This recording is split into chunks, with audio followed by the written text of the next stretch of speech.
ಸಂಬಂಧಗಳ ಸಂತೆಯಲ್ಲಿ ಸಾವಿರ ಮುಖಗಳು ನಮಗೆ ಎದುರಾಗಬಹುದು, ಆದರೆ ರಕ್ತ ಹಂಚಿಕೊಂಡು ಹುಟ್ಟಿದ ಜೀವಗಳಿವೆಯಲ್ಲ, ಅವು ಬರೀ ವ್ಯಕ್ತಿಗಳಲ್ಲ. ನೋವು ಬಂದಾಗ ತಾಯಿಯಾಗುವ ಅಕ್ಕ, ದಾರಿ ತಪ್ಪಿದಾಗ ತಂದೆಯಾಗುವ ಅಣ್ಣ, ಮಗುವಿನಂತೆ ನಗಿಸುವ ತಂಗಿ, ಕೈ ಹಿಡಿದು ನಡೆಸುವ ತಮ್ಮ.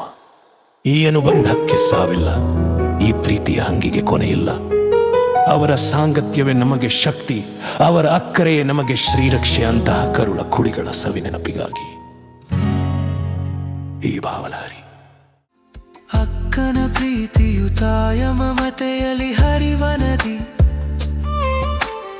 ಅಣ್ಣನ ಹೆಗಲು ತಂದೆಯ ಆಸರೆಯಾಗಿ ನಿಲ್ಲುವ ಬದಿ, ಪುಟ್ಟ ತಂಗಿಯ ನಗುವು ಮನೆಯಲ್ಲೆಲ್ಲ ಮಲ್ಲಿಗೆಯ ಉಸಿರು. ತಮ್ಮನೆಂದರೆ ಈ ಬಾಳ ಬನದಲ್ಲೊಂದು ಚೈತ್ರದ ಚಿಗುರು.